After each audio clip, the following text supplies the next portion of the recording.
I say to the people of America, this moment is our chance to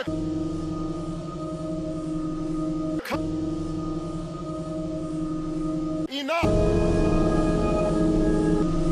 to make of our own lives what we will. She opens the door, and fuck me, she was completely naked, you know? I got quite nervous, mate, because it's been a while, you know? She fucked like a fucking crazy alien. Oh, yeah. Just like the cock goes in and... So, roll off, done. Oh, fantastic. Next words out of her mouth, I'm gonna kill myself. They all say that. I love the 2012 film Killing Them Softly. I love it so much. Its acting, its cast, its dialogue, its setting, its brutality, all of these elements meld together to form a gritty level of quality that's beyond realistic. And the film's look, its style, its cinematography is just divine. Some of the best I've ever seen. And the sound design, oh, that expertly crafted sound. It's the best I've ever heard. Just take the time to watch this film with some nice headphones. You'll be blown away. But I don't want to just use this video as a way to talk about how beautiful the rain and gunshots in the film sound. I want to tell you what the story means. Because obviously, Killing Them Softly isn't only about some criminals robbing a poker game. It clearly is saying more than just this. There's no shortage of social commentary and meaning. The movie is constantly blasting the viewer with sound bites of politicians coming from a radio or a television in the environment. Sound bites given during the financial crash leading into the presidential election of 2008. I goes down to probation. Like I actually believe in all that shit they're handing out there. Here's something for you. Place in Hallbrook. Needs the similars. $130 a week, 4 to midnight. Steady work. It'll keep you out of trouble. Beautiful. Well, I live in Somerville. How the hell am I going to get to Hallbrook in the middle of the afternoon? Never mind, for Christ's sake. How the fuck am I going to get home in the middle of the night? Buy a car. With what? I haven't got no money. What the fuck am I going to buy a car with? This film is constantly oozing themes of wealth inequality, the desperation of the poor, the vicious cycle of the criminal justice system, and how all of these things are related. The film shows that whether it be the government solving a recession or mobsters murdering those who dare to cross them, everyone in America is pretty much out for themselves, no matter the mask of virtue or costume they may be wearing. And that's because they have to be, because that's just the way the system is. But contrary to what most critics say, Killing Them Softly's story doesn't just ham-fistedly comment on the 2008 financial crash and capitalism in general. Its actions and institutions don't just vaguely resemble the system. Its aim isn't in all directions. Its sights on this system are not fuzzy, they're focused. You see, there is a direct and decipherable allegory found within its story. An allegory that is deliberate and palpable. An allegory that I am dying to tell you about. Fucking nice talk. A guy like you sticking it in Goat-ass's satchel? Fucking really nice talk. Hey, we're in jail, you know? Rule number 1, find yourself a lovely, clean, older man. Who the fuck told you that Goat-ass was clean? Rule number 2, if you can't find that lovely, clean, older man, take the dirty one. You're fucking sick. You know, we should have actually had them get you a goat, you know? Have them bring him into the jail and you can fuck the goat. The story in Killing Them Softly is relatively simple. It begins with Frankie getting out of jail. He's hungry, cold, and desperate for money. He teams up with an old jail buddy, Russell, and together they get hired to do a job for Frankie's old boss, Squirrel. Squirrel's job is for them to rob a mob-protected poker game. Considering it's the mobsters who make and enforce the rules of this underground gambling, robbing one of these games would normally be suicide. See, 4 years ago, Marky was running this game, and he sees all the cash flying around the room, and he thinks, geez, 2 guys with shotguns and stocking masks could come in here and really clean up. So he thinks, what the fuck? And he does it. Where's the fucking money? Now, well, the games have to shut down. It's a real pain in the ass. Total fucking economic collapse. They send Dylan out to find out who did it. And Dylan interrogates Marky. Hey, what's going on? Hey! Hey! You knocked over the card game? Dylan! And Marky holds up under question. Dylan, what the fuck? What's this all about? Dylan can't work it out, who did it, so they think, what the fuck? Just one of those things. Let's have a beer. One night they're all sitting around and they're talking about, remember the time when all the games were shut down and everyone was hearing footsteps and what a fucking drag? You know what? He tells them it was him that robbed his own game. I did it! And everyone thinks it's funny. Where was that? But what the hell, it really wasn't their money that was stolen. And everyone loves Marky, so they give him a pass. But if it happens again, if Marky's game gets knocked over, they're gonna know it was Marky. And Marky's gonna take the fall for it. All right, well, fuck it, I'm in. So Frankie and Russell go through with the plan, and they rob Trapman's game. And amazingly, they get away with it. And things turn out really good for Frankie and Russell. Frankie gets back on his feet and buys a new car, and Russell buys an ounce of heroin. But hey, money's money. The people who run all of the underground gambling in the town, though, the poker games, such as the one Frankie and Russell just hit, well, they panic. All of the gambling shuts down, and people start losing money. And all of this takes place in a really interesting setting. As all of the blaring radios and televisions in the film will tell you, the story is set during the 2008 election, during that famous financial crisis, the 2008 recession. So this Trapman robbery, and the subsequent crash of the mob-protected games, is an allegory for this. An enforcer for the mob, named Jackie, rides into town to meet with the representative for the bosses of the games. There's been a widespread loss of confidence, and major sectors of America's financial system are at risk of shutting down. The government's top economic experts warn that without immediate action by Congress, America could slip into a financial panic. They were very concerned when I told them I called Dylan. Dylan said to see you. They're very concerned. Like I said, all of the games and gambling have shut down in the city because this robbery has scared everyone. It's up to the mob to restore order, to punish who's responsible, and to get the money flowing again. The mob sends Jackie to do this. Jackie isn't the usual enforcer, though, that the mob usually sends. Usually it's a man named Dylan. But this time, Dylan is sick. For the time, Jackie is his replacement. Who's running things? You have no idea. No decision makers.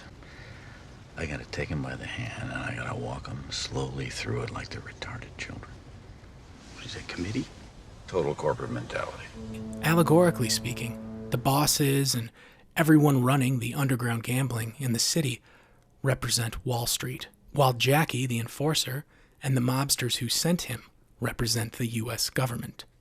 With the situation becoming more precarious by the day, I faced a choice: to step in with dramatic government action, or to stand back and allow the irresponsible actions of some to undermine the financial security of all. This allegory shows the symbiotic relationship between Wall Street and the government. Wall Street handles the money, they gamble with it, they try to make more of it, but if something goes too far off the rails, they'll have to answer to the U.S. government. After all, they're the ones who make the rules.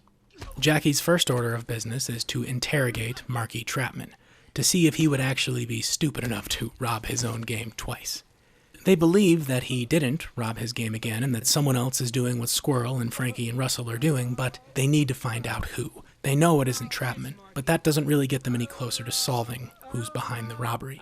This doesn't take as long as you think, though. He starts bragging about how he's a big-time operator, just knocked over this guy's game for $100K. You serious? I don't know what it is with these guys. They can't keep their mouths shut about nothing. Russell brags to another friend about the robbery, and this gets back to the bosses, which means it gets back to the mob, which means Jackie is now hunting for them.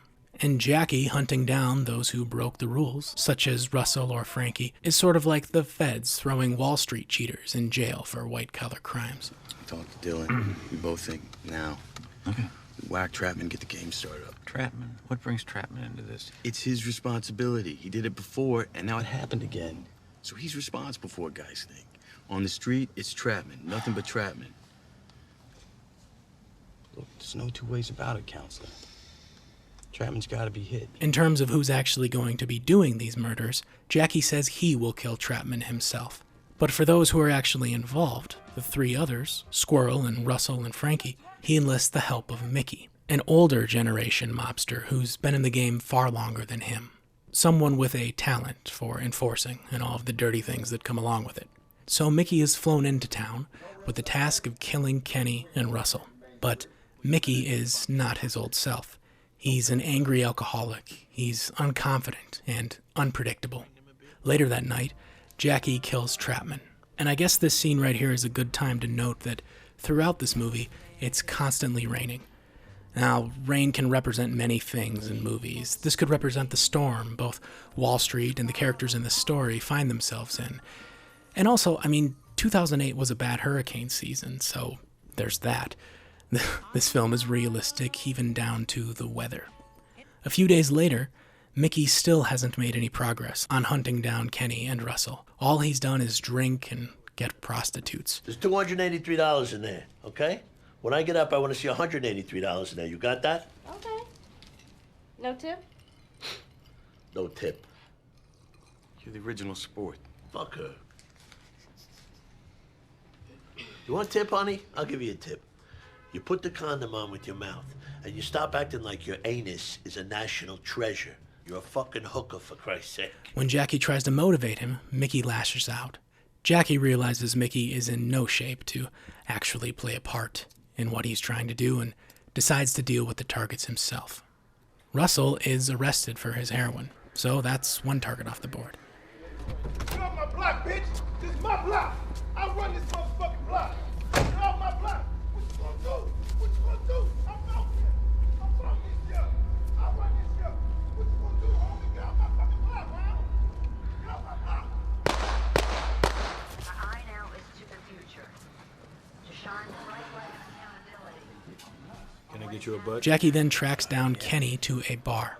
Jackie tells him that he will spare his life if he gives up his boss, the person who masterminded the robbery. I gotta be there and everything. Frank, you made a mistake. Now you gotta show you understand you made a mistake. And you gotta make things right.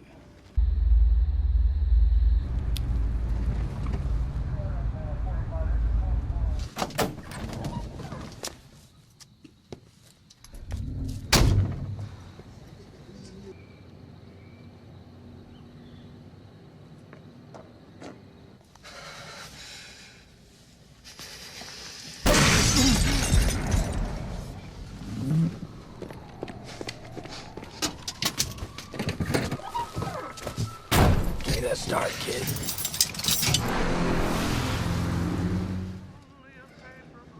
Okay, you're gonna remember now. I know. I dump the fucking car, and I don't go too fast, and I wear my fucking seatbelt.